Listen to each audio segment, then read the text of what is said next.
The Safe Haven Foundation, a comprehensive guide to Vanguard Total Bond Market ETF, BND. As of February 1st, 2026, the Vanguard Total Bond Market ETF, ticker BND, remains the ballast of the modern investment portfolio.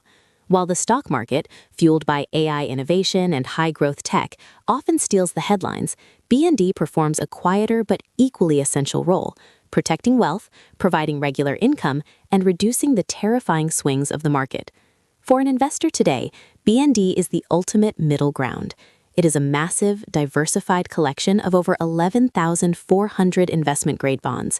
It is where you put the money you cannot afford to lose, yet still want to see grow at a rate that typically outpaces a standard savings account. This 1,500-word guide explores the mechanics of the bond market in 2026, the unique benefits of Vanguard's ultra-low-cost structure, and the strategic risks every investor must weigh before committing their capital. 1. What is BND? The world of fixed income. To understand BND, you must first understand a bond. A bond is essentially a loan you give to an entity, like the U.S. government or a major corporation, for a set period. In exchange, they promise to pay you back your original money plus regular interest payments, known as coupons. The total market concept. BND doesn't just buy one type of bond.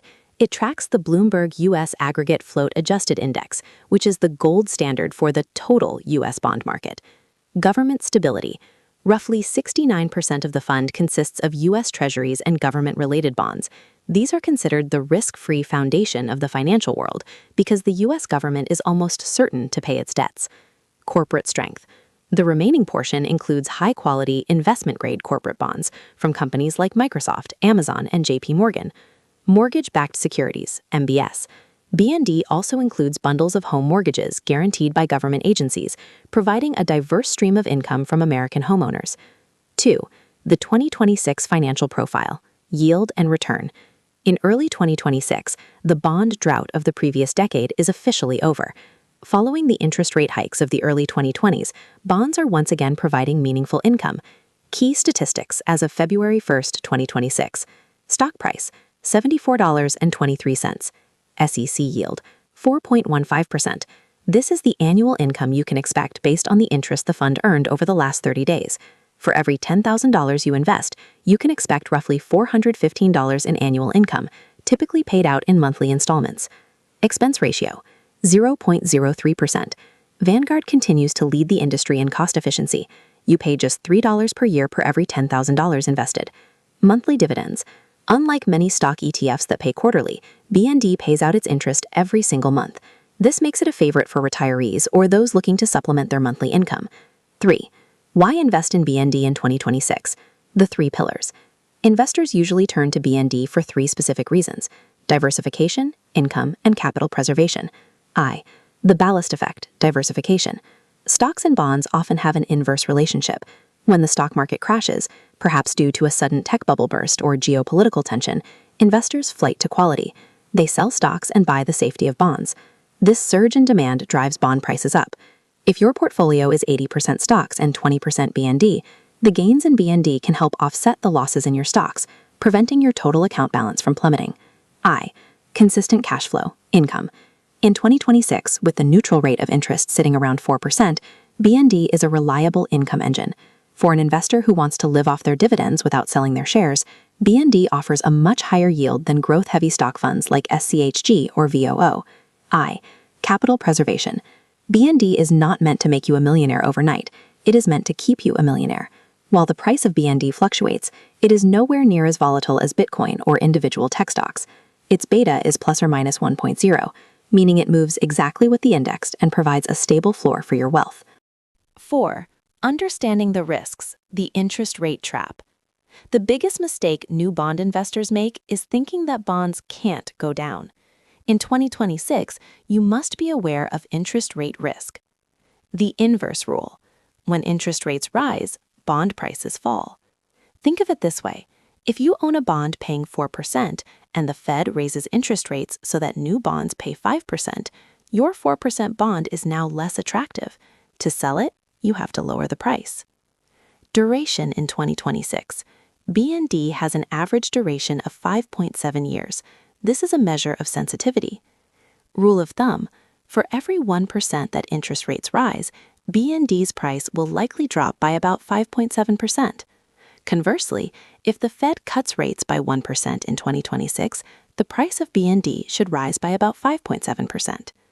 In the current 2026 environment, most analysts expect rates to remain range-bound. This means BND is unlikely to see massive price crashes like it did in 2022, but it is also unlikely to see the massive bull market gains of the 1990s. It is truly in a steady state. 5. BND versus BNDX versus BSV. Choosing the right bond fund. Vanguard offers several flavors of bonds. Choosing the wrong one can change your risk profile significantly.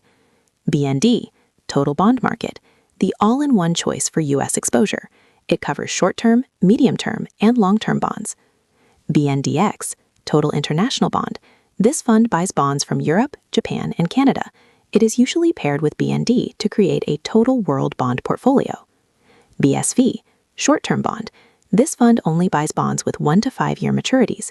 It has a lower yield than BND, but is much safer if interest rates spike, as its duration is much lower.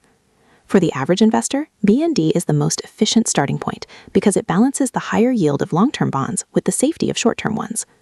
6. Strategic implementation, the 60/40 and beyond. How much BND should you own in 2026? It depends on your investment horizon. The young professional, 20s to 30s, you might only hold 10% BND. Your goal is growth, and you have decades to recover from stock market crashes. BND here is just a small shock absorber. The mid-career builder, 40s to 50s, you might move towards 30% BND. As your account balance grows, a 20% stock market crash starts to represent real money, e.g. losing $100,000 in a year. BND helps mitigate that pain. The retiree, 60s plus. Many retirees stick to a 40 to 50% BND allocation. At this stage, you need the monthly interest to pay your bills, and you cannot afford to wait 5 years for a stock market recovery. The tax-efficient placement. Because BND's dividends are taxed as ordinary income, the same as your paycheck, they are less tax-efficient than stock dividends. In 2026, most experts recommend holding BND in a traditional IRA or 401k. This allows the interest to grow tax-deferred, so you don't lose a chunk of your monthly check to the IRS each year. Conclusion. The quiet hero of your portfolio. The Vanguard Total Bond Market ETF, BND, is rarely the most fun investment you will own. It won't double in a year, and it won't make for exciting conversation at a dinner party. However, in the complex and often volatile market of 2026, it is the most reliable way to ensure that your financial plan stays on track. The verdict: BND is for everyone who wants a professional, diversified, and low-cost way to access the world's most important credit markets. It is the safety net that allows you to take risks with the rest of your money.